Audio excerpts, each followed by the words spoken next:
Hey, I'm Steve at Jackson Interfaith Shelter. Over the last several years, we've made a lot of updates to our building, a lot of it thanks to you, and we've shared different updates along the process.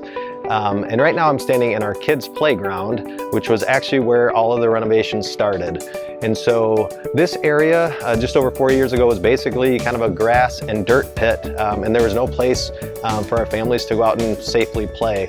And so we actually had a group from a local church that was having a small group process that they were going through, and they just said, hey, we want to have a service project that they do. So they came and reached out to us and wondered how they could best serve.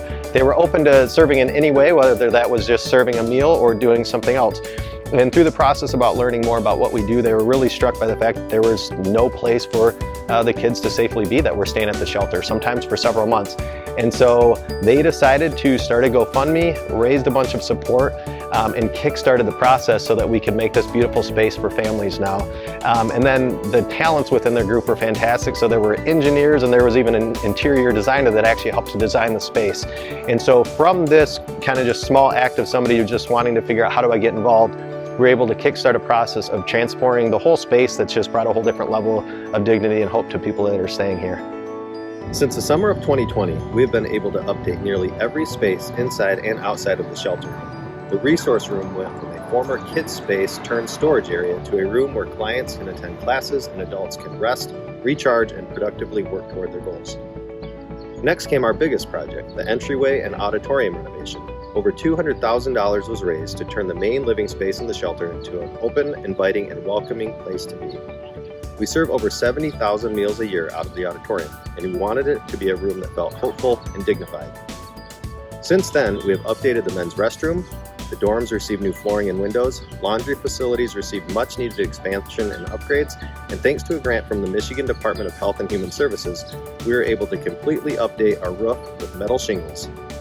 Last year, we also were blessed with funding to purchase a van, which has been instrumental in supporting our courier who picks up local donations, as well as taking our clients to church services, local field trips, and more. The most recent renovation was the creation of an outdoor space for our adults.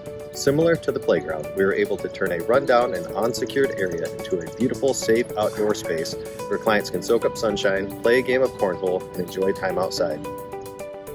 A lot has been accomplished here at Jackson Interfaith Shelter over the last 4 years, and it's only been possible because of you, our faithful community, who has offered gifts, prayers, and words of encouragement as we've made all these next steps. And as we look forward into the future, we're excited to start the process of creating a separate facility that's just targeted for families. Currently here at the shelter, we have 30 people that are part of a family, whether it's parents or kids residing at the shelter. And so it just really highlights the need to create that separate space just to really target the care, not only for people with children, but also to create a lot more space for single individuals who right now there might not be space for because we're serving so many families. So even though that's some exciting next steps we're looking at, we feel like it's so important to pause and celebrate and say thank you for all that we've been able to do here. All of these steps, it's beyond just trying to create something that looks nicer. When somebody resides here, whether it's for one day or for several months, the way the facility is communicates the value and care and love and dignity that we have for people. And so know that all of these updates and transformations are making a huge impact in people's lives. So thank you so much.